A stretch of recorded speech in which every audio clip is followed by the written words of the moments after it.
जय श्री राम। आज हम कुंडली में अलग अलग भावों का और उन भावों के महत्वों का की चर्चा करेंगे। कुंडली का फर्स्ट हाउस, सेकंड हाउस, कौन से हाउसेस होते हैं, इनके क्या महत्व है, इन सारी चीजों की हम लोग चर्चा आज के वीडियो में करेंगे। तो आइए शुरू करते हैं। कुंडली का फर्स्ट हाउस, जैसे कि आप सामने देख पा रहे हैं, इस भाव को हम लोग कुंडली का फर्स्ट हाउस बोलते हैं। इसे लग्न भाव भी बोलते हैं। फिर हम एंटी क्लॉकवाइज डायरेक्शन में जाएंगे।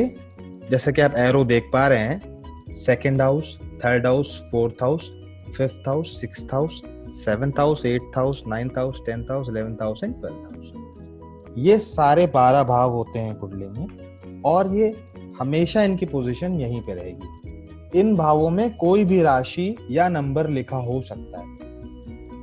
वो राशि अगर फर्स्ट हाउस में लिखी हुई राशि आपका लग्न बनती है। यानी अगर आपके फर्स्ट हाउस में 4 नंबर लिखा हुआ है तो आपकी कर्क लग्न है, 6 नंबर लिखा हुआ है तो आपकी कन्या लग्न। इस तरह से हमें लग्न का पता चलता है। अब हम बात करेंगे कुंडली के फर्स्ट हाउस से क्या क्या चीजों को हम लोग विचार करते हैं। कुंडली का प्रथम भाव सबसे महत्वपूर्ण भाव है। इसे लग्न भी बोला जाता है।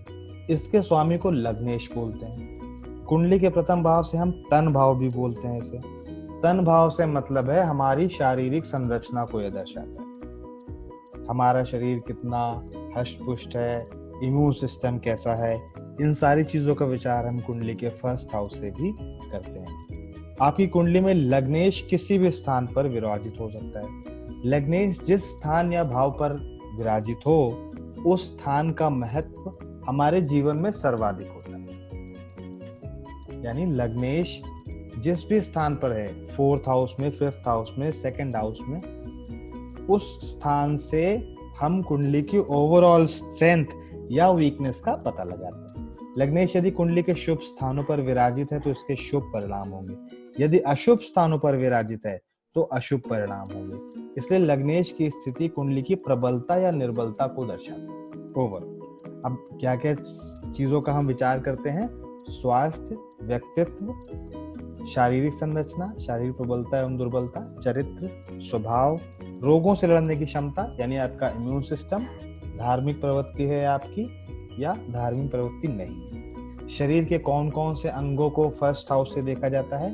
तो हमारा सिर, माथा, बाल, मस्तिष्क, चेहरा, आपका कॉम्प्लेक्शन कैसा है, इन सारी चीजों का विचार हम कुंडली के फर्स्ट हाउस से करते हैं। चलिए अब हम आगे बढ़ते हैं, बात करेंगे कुंडली के सेकंड हाउस की।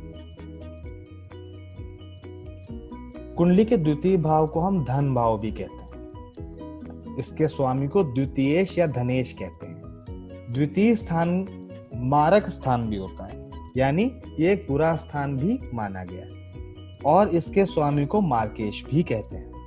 कुंडली के द्वितीय स्थान से अर्जित धन की गणना करते हैं, यानी आपके पास कितनी वेल्थ होगी। ये कुंडली के सेकंड हाउस और सेकंड हाउस के लॉर्ड की पोजीशन पे डिपेंड करेगा। यानी द्वितीयेश या धनेश आपकी कुंडली के किस भाव पर विराजित है, वो किन किन ग्रहों से दृष्ट है, इन सारी चीजों को देखकर हम सेकंड हाउस या आपके धन की गणना करेंगे। शुभ स्थानों पर धनेश विराजित हो तो शुभ परिणाम मिलेंगे, अशुभ स्थानों पर विराजित हो या अशुभ ग्रहों से दृष्ट हो तो उसके अशुभ परिणाम मिलेंगे। द्वितीय भाव से एक और बहुत महत्वपूर्ण विचार किया जाता है हमारी वाणी का विचार, यानी हमारी स्पीच का विचार। हमारी वाणी उग्र होगी या नम्र होगी, इन चीजों का विचार भी हम कुंडली के द्वितीय भाव से यानी सेकंड हाउस से करते हैं। यदि क्रूर ग्रह विराजित हैं सेकंड हाउस में तो व्यक्ति की वाणी उच्च होगी या उग्र स्वभाव का होगा। मैंने एक बात और आपको बताई थी, द्वितीयेश या द्वितीय स्थान कुंडली का मारक स्थान भी होता है। तो क्या इसके बुरे रिजल्ट हमें मिलेंगे? वो डिपेंड करेगा कि कुंडली की दशा अंतरदशा में वो किन ग्रहों के साथ दशा और अंतरदशा में आता है, और पूरी तरीके से ये मारक रिजल्ट नहीं देता है क्योंकि ये धनेश भी है, ये एक शुभ स्थान भी है। चलिए अब हम समराइज करते हैं कौन कौन सी चीजों का विचार करते हैं। धन, बहुमूल्य वस्तुएं, रत्न, आभूषण, धन कमाने की योग्यता, विरासत में मिला धन, वाणी। शरीर के कौन कौन से अंगों को सेकंड हाउस से विचार किया जाता है? मुंह, नाक, जीभ, गला व दाईं आंख यानी राइट आई। लेफ्ट आई हम किसी और भाव से देखेंगे और हम आगे चर्चा में पता करेंगे। अब बात करते हैं कुंडली के तृतीय भाव। कुंडली के तृतीय भाव के स्वामी को तृतीयेश बोलते हैं। कुंडली के तृतीय भाव से जातक के पराक्रम का विचार किया जाता है, यानी कितना हार्ड वर्किंग जातक होगा। ठीक है, नेटिव में हार्ड वर्किंग एबिलिटी कितनी होगी, इन चीजों का विचार हम कुंडली के थर्ड हाउस से करते हैं। तृतीयेश को पराक्रमेश भी बोलते हैं। कुंडली के तृतीय भाव से छोटे भाई बहनों का विचार भी किया जाता है। कुंडली के तृतीय भाव से छोटी यात्राओं का विचार भी किया जाता है। कुंडली का तृतीय भाव हमारी बौद्धिक क्षमता को भी दर्शाता है। कुंडली में तृतीयेश का तृतीय स्थान का बली होना इन सभी तथ्यों की पुष्टि करता है। यानी अगर आपका थर्ड हाउस या थर्ड हाउस का लॉर्ड स्ट्रॉन्ग पोजीशन में है तो छोटे भाई बहन आपके अच्छे होंगे, छोटी यात्राओं में सफलता मिलेगी। यदि ये पीड़ित हैं तो आपको इसका उल्टा रिजल्ट। कुंडली के तृतीय भाव को उपचय भाव भी बोलते हैं, क्योंकि यह भाव हमारे जीवन की कठिनाइयों को भी दर्शाता है। 3, 6, 10 और 11 ये 4 उपचय भाव होते हैं हमारी कुंडली में, जिसमें कि पहला उपचय भाव थर्ड हाउस यानी तृतीय भाव होता है। शरीर के कौन कौन से अंगों को रिप्रेजेंट करता है या शरीर के किन किन अंगों का विचार किया जाता है थर्ड हाउस से? भुजाएं, हाथ, छाती का ऊपरी भाग, अपर चेस्ट, कंधा और दायां कान यानी राइट ईयर। चलिए अब आगे बढ़ते हैं। कुंडली के चतुर्थ भाव से किन किन चीजों का विचार किया जाता है ये।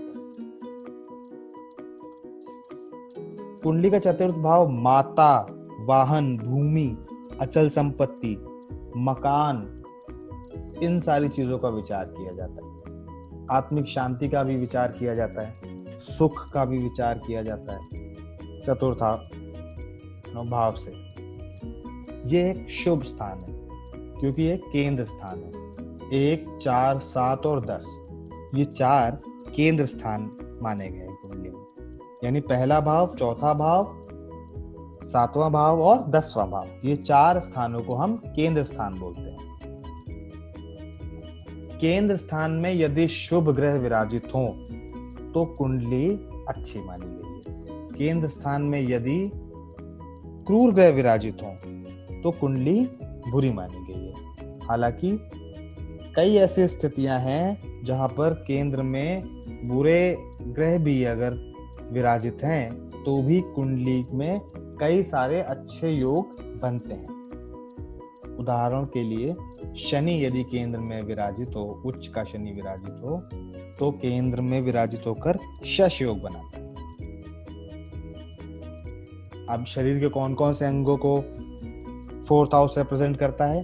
छाती, फेफड़े, अमाशय, हाथ की कोहनी, इन सारे शरीर के अंगों को फोर्थ हाउस से देखते हैं। चलिए बात करेंगे फिफ्थ हाउस की। पंचम भाव संतान का भाव भी कहलाता है, यानी यदि आपको कुंडली में संतान का विचार करना है तो आपको पंचम भाव का विचार करना होगा। पंचम भाव त्रिकोण भाव भी है। त्रिकोण भाव कौन कौन से होते हैं? 1, 7, 9 ये 3 भाव आपकी कुंडली में त्रिकोण भाव होते हैं। पहला भाव त्रिकोण भी है और केंद्र भी है। तो पहला भाव, इसीलिए मैंने आपको पहले बताया था, पहला भाव कुंडली का बहुत इंपॉर्टेंट भाव है। पंचम भाव त्रिकोण भाव है, नवम भाव भी त्रिकोण भाव है। पंचम भाव को शुभ स्थान माना गया है। पंचम भाव से प्रारंभिक शिक्षा का भी विचार करते हैं, यानी आपकी इनिशियल जो एजुकेशन है वो कैसी रही होगी। पंचम भाव से प्रेम संबंध, प्रेम विवाह का भी विचार किया जाता है। यदि पंचम भाव पीड़ित है तो अनैतिक संबंधों को भी दर्शाता है। पंचम भाव में यदि क्रूर ग्रह विराजमान हो, पंचमेश स्वयं पाप ग्रहों से पीड़ित हो या द्रष्ट हो तो पंचम भाव की हानि करता है, यानी पंचम भाव से मिलने वाले जो रिजल्ट हैं उनमें कमी देखी गई है। संतान आदि सुखों में भी कमी होगी यदि पंचमेश पीड़ित होगा। शरीर के कौन कौन से अंगों को यह रिप्रेजेंट करता है? हृदय, रीढ़ की हड्डी, लिवर और पेट। इन शरीर के अंगों का विचार पंचम भाव से किया जाता है। अब आगे बढ़ते हैं छठे भाव। कुंडली का छठा भाव अशुभ स्थान माना जाता है। रोग, रिपु, ऋण का भाव है, अर्थात रोग, शत्रु, दुर्घटना, मुकदमा, कर्ज का विचार छठे भाव से करते हैं। छठा भाव तीसरे भाव की तरह उपचय भाव है और त्रिक भाव की है। छठा भाव त्रिक भाव की है। 6, 8 और 12 त्रिक भाव की संज्ञा इन्हें मिलती है। त्रिक भाव अशुभ स्थान होते हैं। अशुभ स्थान में यदि अशुभ ग्रह विराजित हैं तो उनका फल अच्छा देखा गया है। छठे भाव का स्वामी षष्ठी यदि कुंडली के शुभ स्थानों पर विराजित हो, शुभ स्थानों के फलों में कमी करता है। छठे भाव का स्वामी 8वें, 12वें या स्वयं छठे स्थान पर विराजित हो तो अशुभता में कमी देखी गई है, बल्कि वो अच्छे रिजल्ट्स देगा। छठे भाव से हम नौकरी का भी विचार करते हैं। यहां तक 6 भावों की हम लोगों ने चर्चा करी। अगले 6 भावों की चर्चा हम अपने अगले वीडियो में करेंगे, यानी सप्तम भाव से लेकर 12वें भाव तक की चर्चा हम लोग अपने इसी वीडियो के अगले पार्ट में करेंगे। शरीर के कौन कौन से अंगों को रिप्रेजेंट करता है छठा भाव? पाचन तंत्र, किडनी, बड़ी आंत, गर्भाशय आदि। वीडियो पूरा देखने के लिए बहुत बहुत धन्यवाद। जय श्री राम।